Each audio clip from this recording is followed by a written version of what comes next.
Bueno, vuelta de página y nos trasladamos al ámbito de la Cámara de Diputados de la Nación, que está dando que hablar en esta última semana en que concluye el periodo de sesiones ordinarias.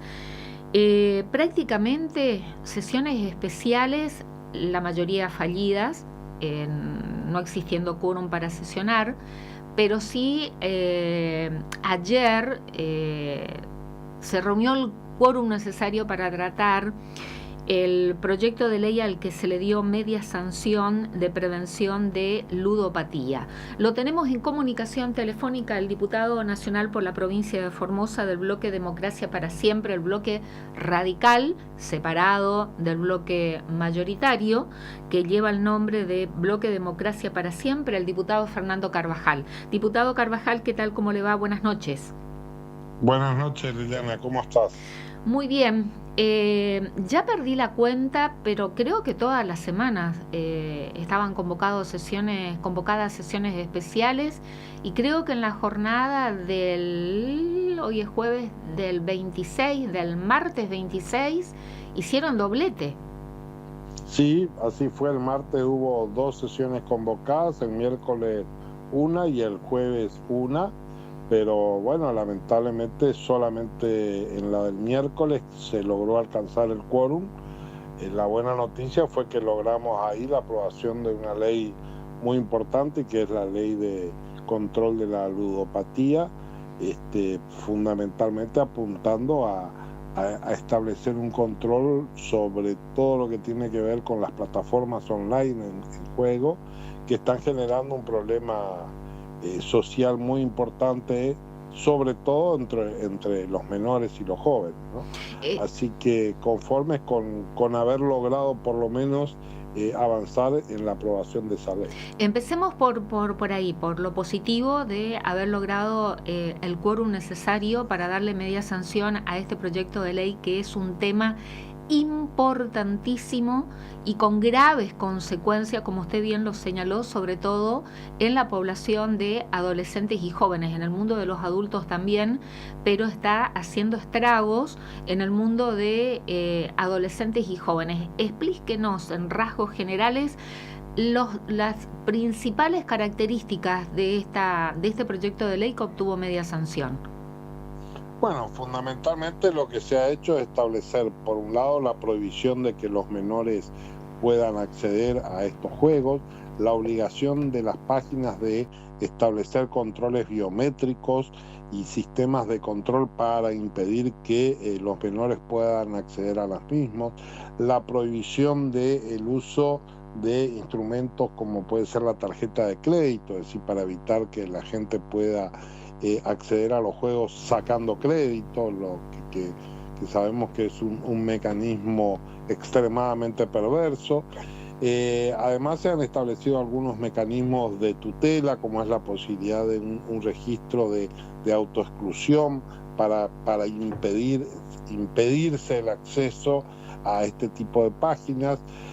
Bueno, además, por supuesto, también todo lo que tiene que ver con medidas de carácter educativo, de difusión de la problemática.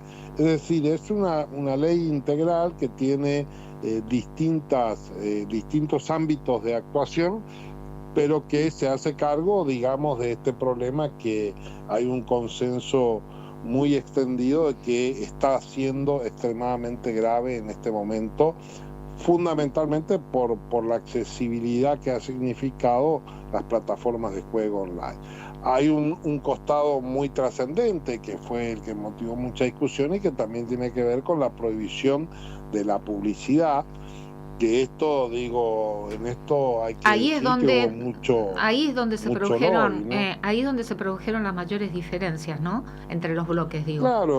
Claro, porque hubo mucho lobby. Entendamos que hay muchos intereses cruzados en esto, tanto de las propias empresas de juego que pretenden, digamos, tener la posibilidad de realizar esta publicidad, como también de las empresas que eventualmente facturan estas publicidades, que son sumas muy, muy importantes de dinero.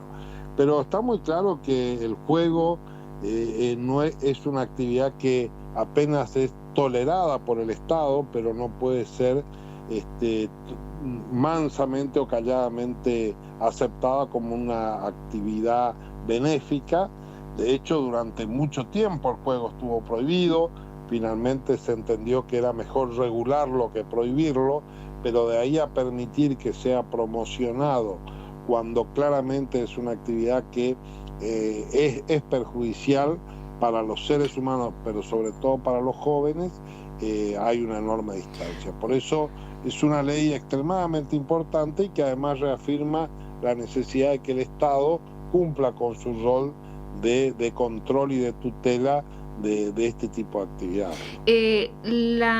Entre los aspectos de esta ley que usted está señalando, también se mencionan la actividad de youtuber o influencer utilizando estas plataformas comunicacionales. ¿Se toman medidas también respecto a esta actividad? Promocionando, digo. Sí, fundamentalmente lo que se hace es establecer un listado muy específico para asegurarse de que todo mecanismo de prohibición de promoción esté dificultado y esté comprendido dentro de la prohibición general, porque bueno, ante la diversidad de modos que hay hoy de redes sociales, de todo esto, es muy variado también el modo en que puede generarse la promoción, ¿no es cierto? Entonces, lo que se trató es de ser lo más amplio posible para dejar claramente establecido que todo modo, todo medio de promoción del juego está prohibido y que nadie puede hacerlo y cobrar por eso, porque claramente la idea es transmitir el mensaje que estas son actividades que no son aceptables, más allá que estén toleradas por el Estado. ¿Cuánto tiempo les llevó estudiar, trabajar en este proyecto de ley, ¿no? Justamente de prevención de ludopatía? El nombre completo es Prevención de Ludopatía y Regulación de Juegos de Azar y Apuestas en Línea. ¿Cuánto tiempo lo estuvieron trabajando en la Cámara de Diputados y en cuántas comisiones, diputado Carvajal? Mira, este proyecto pasó por 5 comisiones, ¿no? Y ayer los escuchábamos a los diputados de La Libertad Avanza, que estaban muy molestos con esto porque estaban en contra de esta ley, diciendo que se estaba legislando muy mal, que era todas las apuradas. Como para poner las cosas en perspectiva, esta ley pasó por 5 comisiones y la ley bases del gobierno, que trataba infinidad de temas, fue solamente enviado a 3 comisiones. Así que esto deja claro que hubo un trabajo previo que fue de todo este año. Había proyectos de todos los bloques, planteando distintas soluciones, por lo cual no fue fácil alcanzar el punto de consenso. Por esto ayer también la votación también fue dificultosa, porque se fueron haciendo correcciones, pero reitero, creo que es una ley que es bastante completa, se hace cargo de las diferentes áreas de problema y de soluciones. Seguramente habrá errores que tendrán que ser corregidos porque es un tema relativamente nuevo, o por lo menos en el modo en que se manifiesta ahora la ludopatía por el acceso a redes sociales, es un tema novedoso en ese sentido, pero creemos que hemos sacado una buena ley que se hace cargo de un problema muy grave y que creemos que puede ser muy efectiva en su aplicación. En 5 comisiones fue analizado y estudiado y trabajado este proyecto. Entre esas comisiones, salud, la comisión de adicciones, creo que también de niñez y adolescencia, y otras más que no recuerdo en este momento. Pero fueron consultados especialistas, por ejemplo, fueron escuchados, también testimonios de padres, de familias. ¿Fue trabajado de esa forma el proyecto? Sí, claro, hubo gran número de sesiones informativas, se invitaron a padres, a organizaciones de usuarios, se ha llamado también y se ha contemplado la situación de los empresarios, todas las voces fueron escuchadas, pero bueno, está claro que acá hay un punto de tensión entre el interés público y los intereses empresariales. Y acá es donde claramente la Cámara de Diputados eligió proteger a los niños y a los jóvenes y ponerle límites a quienes tienen legítimo derecho a tener expectativas de hacer buenos negocios, pero no a costa de la salud de nuestros jóvenes y del pueblo. Los especialistas consultados, a ver, ¿qué informaron? ¿Qué análisis tienen? Esto de la ludopatía, que como bien usted dice, es una problemática actual, ¿debe ser abordada desde la salud mental y como una adicción, diputado? Bueno, la verdad es que en eso hay diferentes posiciones. Algunos dicen que sí, que es una adicción, otros dicen de que es un consumo problemático, otros hablan de una... Bueno, hay miradas sobre esto, que estas son las dificultades que tienen este tipo de leyes, pero bueno, ahí está el mérito de haber logrado superar, no quedar enredado en esas discusiones y pensar en mecanismos que abarquen las distintas áreas de problema. Por eso, cuando veas la ley, bueno, sé que la has visto, vas a ver que se atacan distintas áreas, ¿no? Tenés un área de concientización de lo que debe hacerse a nivel educativo, después hay el área, como decíamos, de publicidad, después hay limitaciones también en cuanto a los derechos de quienes pueden acceder a estos servicios, limitaciones respecto a quienes pueden ser propietarios de estas empresas. Son temas que requieren respuesta múltiple porque son problemas verdaderamente complejos que se manifiestan en distintas áreas. Y para el pago, por ejemplo, de estos juegos en línea, ¿qué mecanismo, qué modalidad de pagos y con qué control? Bueno, ahí se han establecido restricciones desde el punto de vista técnico en cuanto al uso que puede darse a las billeteras virtuales y la prohibición absoluta de utilizar tarjetas de crédito, ¿sí? para poder apostar, lo cual creo que es una medida extremadamente saludable porque, bueno, siempre es grave gastar dinero en apuestas, pero hacerlo con dinero que aún no se tiene o sacando un crédito, que finalmente el uso de la tarjeta de crédito es eso, nos parece muy preocupante y es lo que muchas veces genera situaciones después muy complicadas desde el punto de vista personal y familiar. ¿Y datos biométricos se piden alguna...? Sí, se pide sobre todo para lo que es el control de los menores, y esto es un costo que obviamente tienen que asumir estas empresas para asegurarse de que los menores no puedan acceder. Bien, fue aprobada por 139 votos positivos, sí. 36 negativos. ¿De quiénes serían esos 36 negativos? ¿Del bloque de la Libertad Avanza? Del bloque de la Libertad Avanza. Milei y sus diputados votaron en contra. En contra. Y 59 abstenciones. Sí, ahí hubo los diputados, los colaboracionistas de Milei, que son, bueno, el PRO y sectores del radicalismo con peluca. Bueno, ese nombre de radicales con peluca, perdón, me causa gracia, pero quedó en evidencia también que no solamente hay radicales con pelucas en todas estas sesiones de esta también semana. Hay peronistas con pelucas, también eso hay que decirlo, y eso se vio muy claramente en la sesión de hoy, donde hubo, por ejemplo, los diputados de Tucumán que... Si no tiene nada más que agregar para esta media sanción de ludopatía, pasemos a lo más reciente. Quería empezar por lo positivo. Perdón, Lili, quisiera agregar algo respecto a eso, es la necesidad de estar atentos, porque hoy esto se aprobó en diputados, va a pasar al Senado, pero ya leí por ahí de que algún anuncio de que Milei va a vetar esta ley, también como viene haciendo con otras. Así que en esto...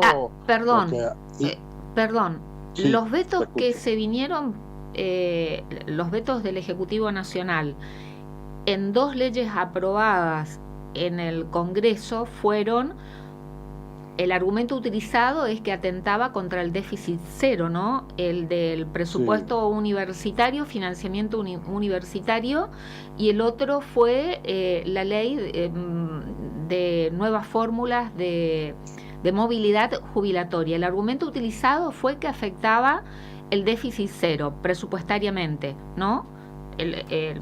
Lo que el Ejecutivo argumentó para vetar. Es mentira, pero fue el argumento utilizado. Pero ese fue el argumento. Y ahora, en esta ley de ludopatía, ¿en qué afectaría el déficit cero? Porque afecta la libertad.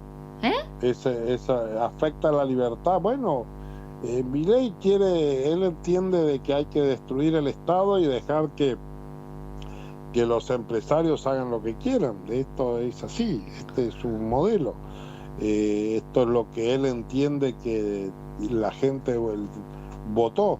Así que yo honestamente por eso hacía esta advertencia, Diana, porque es bueno que la ciudadanía sepa de que es muy probable que si no hay una fuerte presión popular para impedir que se haga este veto, es muy probable que este hombre, para favorecer a los grandes empresarios del juego a costa de la salud mental de nuestros niños y adolescentes, y hasta la vida, esta ley. Claro. Es decir, de aprobar Senado, que eso ya será en las sesiones ordinarias 2025, ¿no? Porque no creo que si convoca extraordinarias ponga con esto que usted está diciendo, que en el temario del Ejecutivo esté este proyecto de ley. Bueno, pero en el caso que apruebe Senado, ¿ya estaría adelantando el veto el Ejecutivo Nacional? Sí, yo vi alguna publicación por ahí con este anuncio, por eso expreso esta preocupación y advierto a las asociaciones de padres y organizaciones sociales que han estado trabajando estos temas, que bueno, va a haber que empezar una campaña para defender esta ley y evitar que caiga en la motosierra y la trituradora del presidente Milei. Bueno, dije empezar con algo positivo, pero ahora con la noticia que usted nos está dando, otra vez, bueno, ya no nos puede sorprender nada en relación al presidente Javier Milei respecto al trabajo legislativo en el Congreso, ¿no? Bueno, hoy también sesión especial convocada para tratar el proyecto denominado como ficha limpia. Una sesión bastante encendida la de hoy, ¿no, diputado? ¿Hubieron algunos cruces allí? Sí, estuvo bastante picante porque, bueno, la verdad es que la sensación y la información previa que teníamos era que se iba a alcanzar el quórum, pero bueno, quedó muy claro el acuerdo político entre el kirchnerismo y Javier Milei, ¿no? Esto es lo que ha pasado. Milei, pese a todo lo que declamó sobre esto, lo cierto es que no quiere la ley de ficha limpia. Pero es un proyecto presentado por los socios del PRO. No, a ver, sobre ficha limpia hay proyectos de todos los bloques. Los Penato, que es la diputada del PRO, ha sido la miembro informante porque, bueno, está en la comisión, pero la verdad es que es un tema compartido, salvo por el kirchnerismo, por todo el resto de los sectores políticos.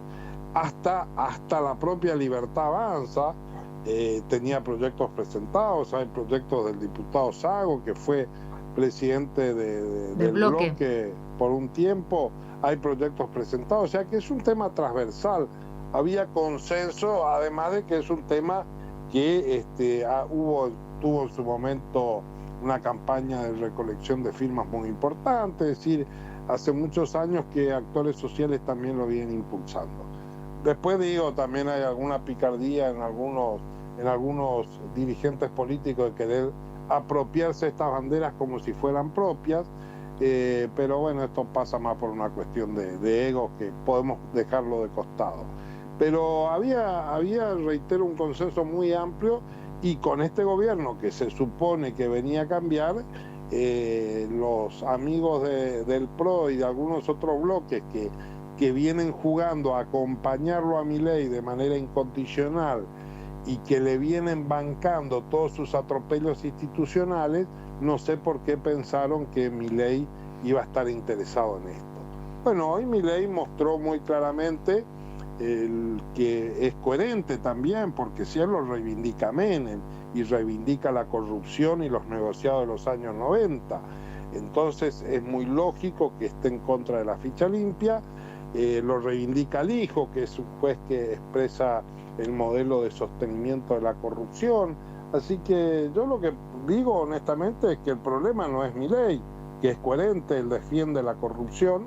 El problema son los que son aliados de Milei y que obviamente hoy se comieron un frentazo en la cabeza porque Milei mostró su verdadero rostro, negoció con el kirchnerismo la continuidad de Martín Menem en la presidencia de la Cámara de Diputados a cambio de permitir que la ley no salga para que Cristina vuelva a ser candidata. Esto es lo que ha pasado hoy. A ver. Perdón, mira, en este momento tengo prendido la tele, IP estoy viendo y dice que el gobierno vetará la ley de ludopatía por ser un proyecto comunista. Vos que me pedías argumento, ahí tenés el argumento ya. Un argumento delirante de una mente claramente alterada en su percepción de la realidad, porque si el argumento es que esto es una ley comunista, claramente tenemos un presidente que tiene un cerebro que no le está funcionando bien, ¿no? O sea que no respeta, ahora el argumento no es un tema presupuestario y de déficit cero, sino como no está de acuerdo en esta ley trabajada durante 5 meses y que se le dio media sanción en la Cámara de Diputados de la Nación, en caso que sea aprobada también por el Senado, como no le gusta, la va a vetar. No es que no le gusta, es una ley comunista. Eso es lo que estoy leyendo en este momento. Supongo que ha sido la frase que ha utilizado el presidente. Lo cual digo, realmente tenemos que tener preocupación, porque decir que una ley que pone límites a las plataformas de juego es una ley comunista demuestra realmente que hay un problema grave, ¿no?, en la psiquis del presidente. Bueno, volviendo a ficha limpia, ¿quiénes fueron los... ¿Cuántos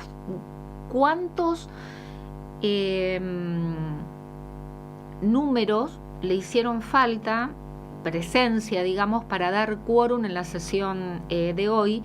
¿Y quiénes fueron los legisladores que no prestaron quórum, sacando, digamos, el bloque de Unión por la Patria? Sí, hubo 115, 116, o sea que faltaron cerca de 14 o 15 diputados. A ver, hay que aclarar esto, Liliana. Pero de bloques, sacando el bloque de Unión por la Patria, estos 15 aproximadamente legisladores que hoy no dieron quórum, algunos específicamente dentro del bloque de La Libertad Avanza, o son legisladores de bloques socios de La Libertad Avanza? Las dos cosas.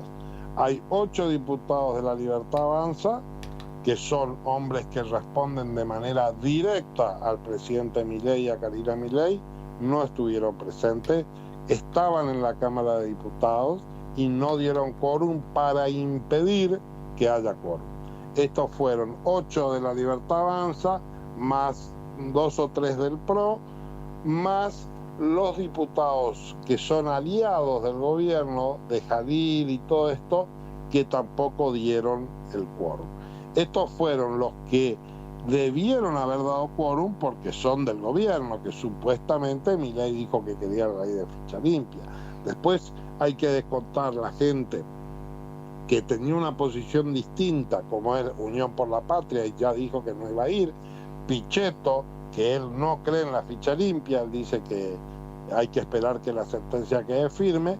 Y después también hay que poner en la balanza que, como siempre pasa, hay muchos diputados que por razones personales, de salud, etcétera, no pueden ir. Tenemos 2 embarazadas en la Cámara. Bueno, eso está más que justificado, que está a punto. Por eso digo, y hay casos de enfermedades, hay casos de gente que, digo, eso A veces entiendo la sociedad y sobre todo a veces la prensa suele ser muy impiedoso, pero bueno, la verdad es que los diputados también somos seres humanos y a veces tenemos problemas, ¿no? Pasó el otro día con Finocchiaro que salieron a castigarlo en una sesión pasada y bueno, tuvo un problema cardíaco y quedó internado. A la mañana había estado en la Cámara, salió de ahí, tuvo un problema, quedó internado. Entonces, y luego con mucha falta de humanismo también a veces se sale a castigar estas situaciones sin pensar que esto es un cuerpo donde hay casi 300 personas y dentro de eso es lógico que haya ausencias que no responden a razones políticas sino a temas personales. Como el caso de Marcela Pagano, ¿no? De la Libertad Avanza, Marcela, que está Pagano, a punto de ser mamá. En el caso de nuestro bloque, Mariela Coleta está esperando familia para el 10 de diciembre. Ayer estuvo todo el día en la Cámara de Diputados, pese a estar con la panza enorme. Se retiró sobre la noche porque no se sintió bien y por recomendación médica hoy le dijeron que no vaya a la Cámara y haga reposo porque está a 15 días de parir, digamos. Entonces, bueno, estas son situaciones que no tienen que ver con lo político, pero que son parte de lo que sucede en la Cámara de Diputados. Ahora, esas ausencias dentro del propio bloque legislativo de la Libertad Avanza y de bloques socios del oficialismo, usted mencionó, negociaron la presidencia de la Cámara, la reelección de Martín Menem, además de la ausencia de Unión por la Patria, y es lo que usted específicamente se refirió, a la alianza con el kirchnerismo, de la reelección de Martín Menem presidiendo la Cámara de Diputados de la Nación, y tiene que ver también, esto se relaciona con la composición de la Corte Suprema de Justicia de la Nación, con el nombramiento del juez Ariel Lijo.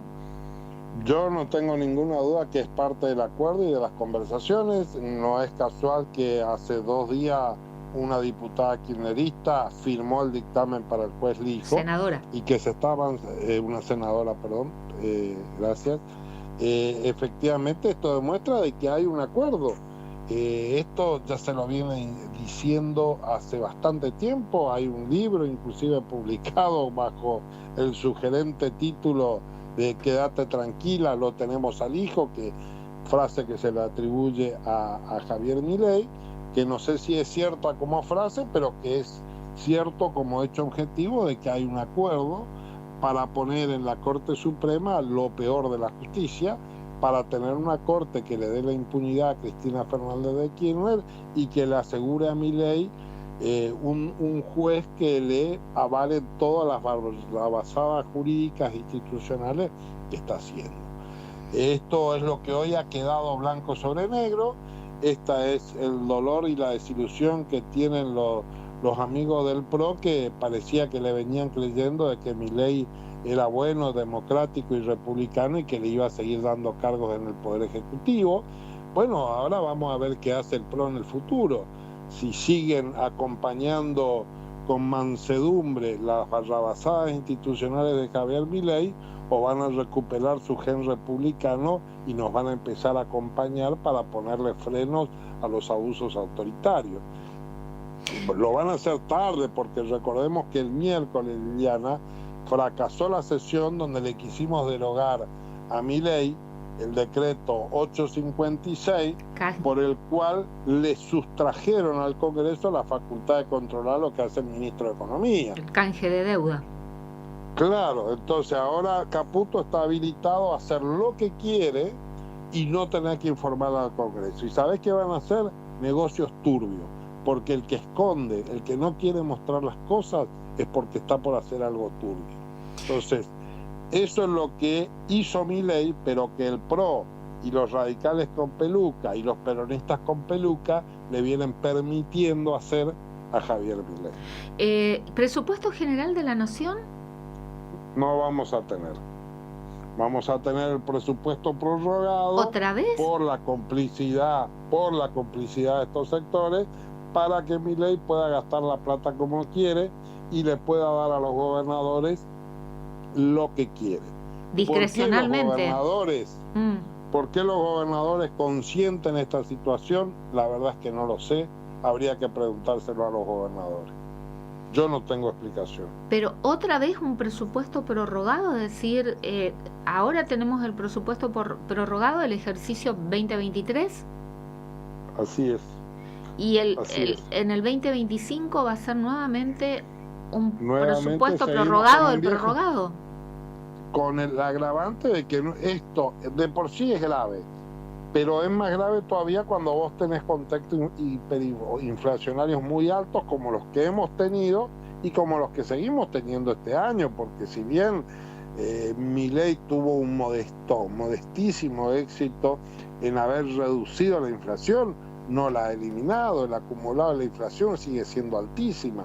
Entonces, ¿esto qué quiere decir? Que el aumento en nominal que tiene el ingreso del Estado es enorme, y como los egresos y los ingresos están a valores de hace 3 años atrás, esto hace que lo que el Estado recauda en el año 2025 va a ser mucho más de lo que dice el presupuesto prorrogado. Entonces ahí el Ejecutivo se reserva cientos de miles de millones de pesos para gastarlos como quieren. ¿Y en qué lo va a gastar? Y en la CIDE, en comprar avioncitos, en comprar carros de ataque a Estados Unidos y en todas estas cosas poco claras que hace el gobierno. Prórroga de las sesiones ordinarias, que es una facultad de las cámaras, ¿no? Prorrogar las sesiones ordinarias que concluyen ahora el 30 de noviembre. Esto está establecido constitucionalmente, no es antojadizo, sí, ¿no? Está establecido en la Constitución Nacional. Nosotros pedimos ayer, Liliana, la sesión se terminó cuando nuestro bloque, me tocó a mí hacerlo en representación del bloque, pedimos tratar en forma inmediata, es decir, con preferencia y sobre tabla, nuestro proyecto de resolución donde justamente habíamos pedido la prórroga. Cuando empecé a hablar yo pidiendo este tema, La Libertad Avanza y sus amigotes del PRO y también los radicales con peluca, casi todos, se levantaron y dejaron la sesión sin quórum. Con lo cual, demuestran de nuevo su pertenencia al oficialismo y que van a esperar a ver qué se le ocurre hacer a Milei. Una lástima, porque los que hoy, los penatos que se queja de que no podemos tratar ficha limpia, si hubiese quedado ayer y nos hubiese votado la prórroga, tendríamos un mes más para intentar sesiones donde podríamos haber tratado. Pero bueno, eligieron irse con Milei y en consecuencia ahora no tenemos ley de ficha limpia. ¿Y se convocará extraordinarias el Ejecutivo Nacional? No tenemos confirmación. Desde ya te adelanto que nuestra posición va a ser, si se convoca para tratar presupuesto, por supuesto que vamos a ir a discutir el presupuesto, es lo que queríamos hacer. Ahora, si viene con una nueva chicana mileísta de convocar para esa reforma política ridícula que quiere hacer para destruir los partidos políticos, nosotros no lo vamos a acompañar y no vamos a participar en ningún tipo de acciones que tengan que ver con discutir ese tipo de leyes que es solamente para chicanear al sistema político y para atacar las instituciones de la democracia. Diputado Fernando Carvajal, gracias por esta comunicación. Ha sido un gusto, Elena. Que tenga usted buenas noches. Bueno, esta fue una síntesis de lo que ocurrió esta semana, realmente muy dinámica en el ámbito de la Cámara de Diputados de la Nación. También en la Cámara de Senadores se recibió al jefe de gabinetes brindando su informe y hubieron también reuniones sesiones y reuniones de comisiones dentro de la Cámara de Senadores, así que una actividad legislativa en el ámbito del Congreso de la Nación muy importante, ya al filo de concluir el periodo de sesiones ordinarias, concluye el 30 de noviembre, porque así lo establece la Constitución Nacional. Nos vamos a una cortina musical, tanda, y al regreso continuamos con más Dialogando, hoy jueves 28 de noviembre.